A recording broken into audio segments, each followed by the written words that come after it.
Namaste and welcome to Live, Love, Engage. And for those of you who are longtime viewers on YouTube, you'll notice my background's a little different today. And the reason for that is because this is a solo broadcast. I'm not interviewing anyone today. And that's because as I'm recording this, it is actually Thursday, February 18th. And my intention is for this episode to be released on February 19th, Friday, as I normally do. I need to breathe for a moment. It's been one of those days. But the reason I have decided not to do an interview today and to actually just speak myself is because on Sunday, February 21st, 2021 is a huge day in my life. Now, number one, it was my sister's birthday. It would have been her 69th. Yes, 69th birthday. But not more importantly, but as important, it is the day when my new book, Live, Love, Engage, How to Stop Doubting Yourself and Start Being Yourself, which is the inspiration for this podcast, frankly, will be officially available for immediate download on Kindle, on Amazon. It is available right now for pre-order for 99 cents, but Sunday is launch day. And so because of that, I thought what I would do today is actually read a little bit from the book to give you a sneak peek about what it's all about. So this was a book that was what I call my divine download. And I think I've mentioned that on the podcast in the past. A couple months before my sister transitioned, I was meditating as normal. And this idea popped in my head that I had to write a book about love. And love, as it turned out, was an acronym. So it stands for the L in love stands for let go and let God. The O is open your heart to receive. The V is value your uniqueness, and the E is embrace your divinity. And this was something that I had to learn. I really had to learn, and I'm still learning it every day. I've incorporated it much better into my life now since the first, almost 4.5 years now since I received that message. And like us all, we are all works in progress. We are all on a journey. And there are some days when I've got this, and there are some days where I don't have it quite as well. And that's okay, because I'm human and we make mistakes, and it's okay. So the book is divided into 4 parts. So each part covers, the couple chapters cover those 4 pillars: let go and let God, open your heart, value your uniqueness, and embrace your divinity. So I thought what I would do today is I'm going to actually jump right into the middle and talk about, read part of one of the chapters that deals with valuing your uniqueness. So here we go. What is the cost of failing to value your uniqueness? It harms your self-esteem. It keeps you from shining your light fully in the world. When you don't value the unique knowledge, skills, abilities, and experience you bring to the world, it becomes easy to hide in plain sight. And in practical business terms, if you can't convey why someone should do business with you, those potential customers will find someone else taking their money with them. I used to find it ironic that the SEO copywriting business I started involved me helping other clients to demonstrate what makes them unique so they could attract, engage, and convert leads into sales. Now I know it is just an example of the fact that it is easier to do for others what I had trouble doing for myself: letting people know what is unique about me. Case in point, it took me over a year to update the messaging on my own website, something it takes me a couple of weeks to do for one of my clients. This also became evident when I worked with a branding specialist to position myself more effectively with my ideal clients and create a big brand for my company that would stand out from my competition. Since I'd been in business for 11 years at the time, it should have been a no brainer for me to come up with an answer to the question, what's unique about me and my business? But I got stuck. So I did something about it. When I get tripped up like this, I ask myself why and start journaling. I wrote down the following question: why am I having trouble coming up with what's unique about me? And that question sparked a realization that the most likely culprit was fear. Fear of being seen, fear of being criticized, fear of making mistakes.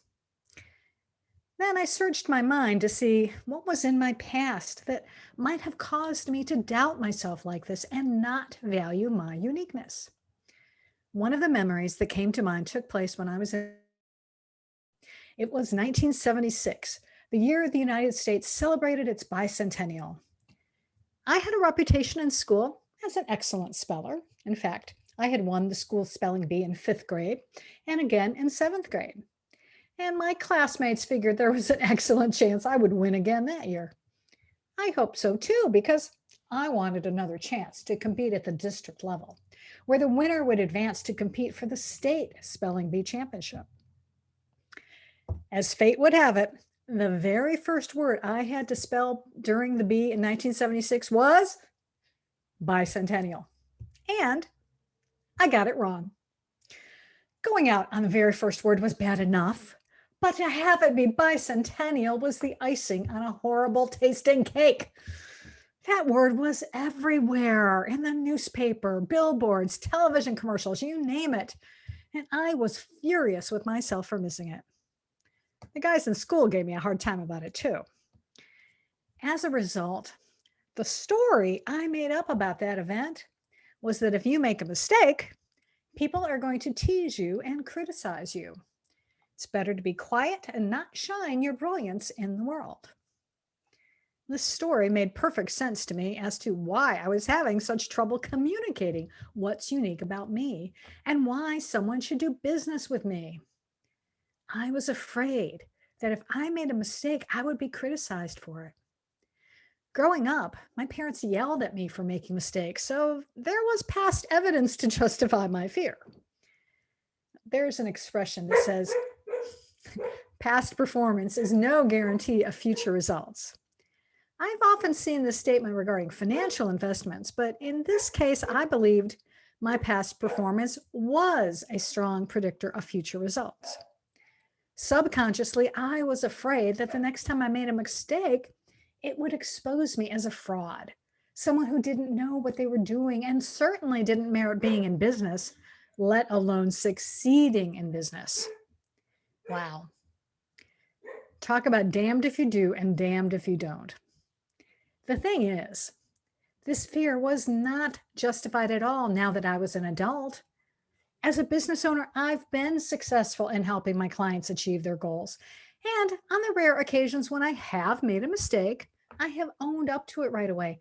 And no client has ever yelled at me, criticized me, or even left me a poor review. I love this message from A Course in Miracles, which teaches the only value that the past can hold is that you learn it gave you no rewards that you would want to keep. For only thus would you be willing to relinquish it and have it gone forever. When I came upon this passage, it made such sense to me. It's important to look at our past beliefs and see them for what they are: attack thoughts. We beat ourselves up by holding on to these "I'm not worthy" beliefs when they are the farthest thing from the truth.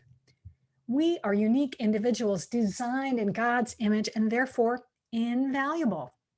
When you own that, it becomes that much easier to share who you are and to speak your truth so you can engage authentically with your family, friends, and clients or coworkers.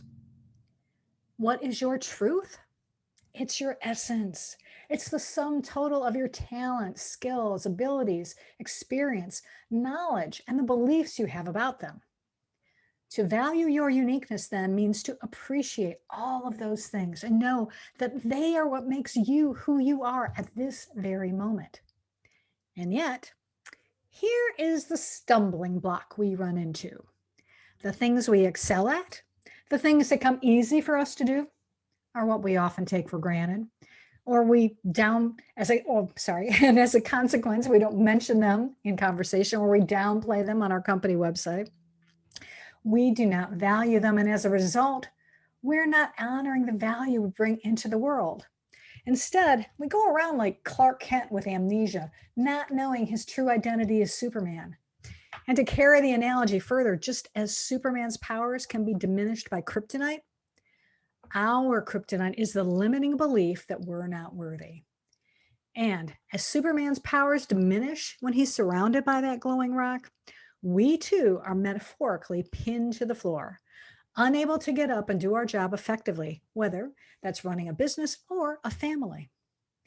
And sometimes we have to hear something over and over again in order for us to get the message that we need to value our uniqueness. And sometimes God whacks us over the head with a metaphorical 2x4 when we're slow to get that message.